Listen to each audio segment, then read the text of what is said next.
This is Luanti, formerly known as Mindtest, and for the past 4 weeks I have been designing a game for the 2024 Luanti Game Jam. I am one of the 13 competitors who have submitted a game, and before I reveal who the winner was, I'm going to show you each of these games. First is Ordinance, which is a top-down 3D shooter game, where you defend your mech from swarms of ants by shooting them to pieces. Engine's running, regrouping now. So here we are in Ordinance. Okay, fire team, give him.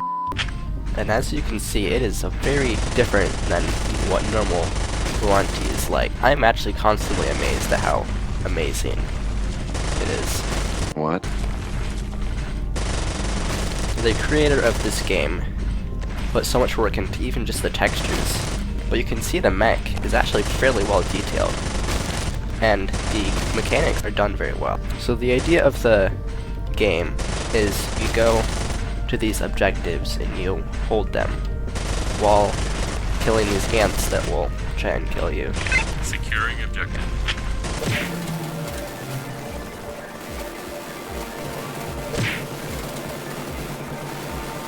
Down there. Alright, so I lost, but you can see what this game is. Second is the Library, a fantasy magic RPG where you defeat the darkness that is in your world. This is the Library. This is a cutscene at the beginning, and as you can see, it is done very well actually. I was kind of surprised that someone would go all to the trouble to do this, and it actually gives very good backstory. Nobody knows anything.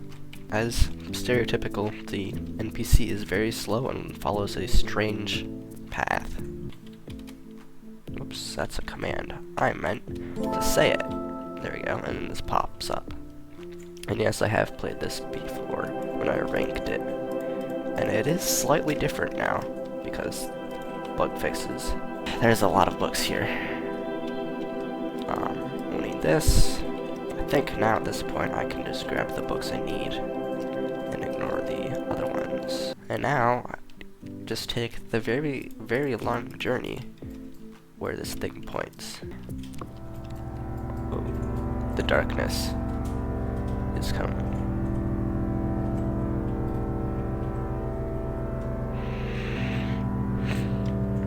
Ow, that hurt.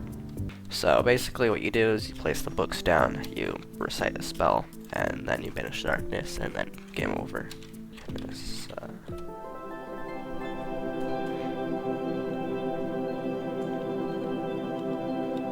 Yay.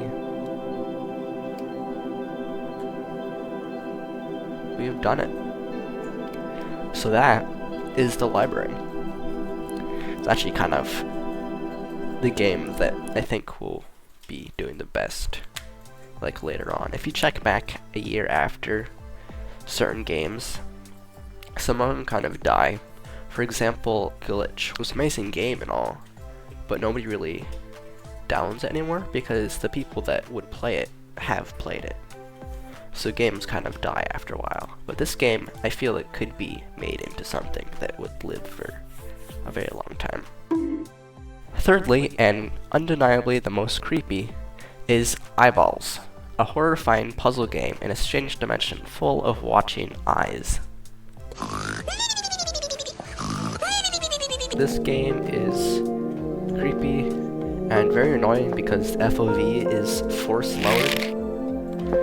So, yeah. And you can't sprint or anything, you kind of just have to bounce around here. It is very much made in the style of like Glitch or a lot of those other classics. And I have already played this game, of course, because I rated every single game, so I've played every single one. The levels get harder and harder. Alright, so I gotta wait for that guy to get across over here, and then I can rush across to him. Oh, come on. Yeah, whatever. You know what? I probably showed this one enough. The fourth is 1024, a sandbox game centered on the time of early medieval England. This is 1024. There has been a few changes recently, So this isn't exactly how it was when it was first submitted. The player character is a little bit weird. I have actually been in touch with the creator, and I was planning on making a new one at some point. But that's kind of off to the side on the list of projects for that game right now. So there's a lot of ambience in this game, which is cool. Fifth, and the last game we'll be covering before my own is Stellula, a game based on No Man's Sky. Alright, this is Stellula. Stellula. Yeah, spaceships don't do this normally. Just ignore it. This isn't like real life. And also, I think you're supposed to have your range down a lot or something, because it's not supposed to look like that. You're not supposed to be able to see the fact that the planets aren't actually on the horizon. We'll ignore that. That's what I want to do. And you can go off to another planet too. Oh wow, there's a lot of planets now. So yeah, that's as much as I'm going to show you of Stellula today. Someday I'll figure out how to pronounce that name, and maybe come back and do another, like, let's play or something. But until then, that's it for Stellula. And finally, my own game, Re-Entry. Re-Entry is a space survival RPG, where you are in a space station, which will in the near future break up in re-entry if you don't succeed in starting the engines. Here we are in my game, finally. This is what you're greeted on when starting the game. Alright, so I will, in order to keep this video as short as possible, I will be ignoring all of these and just walking through the game. So you start it with this flashlight in this room. Alright, so you go down this ladder, bam, lights go out.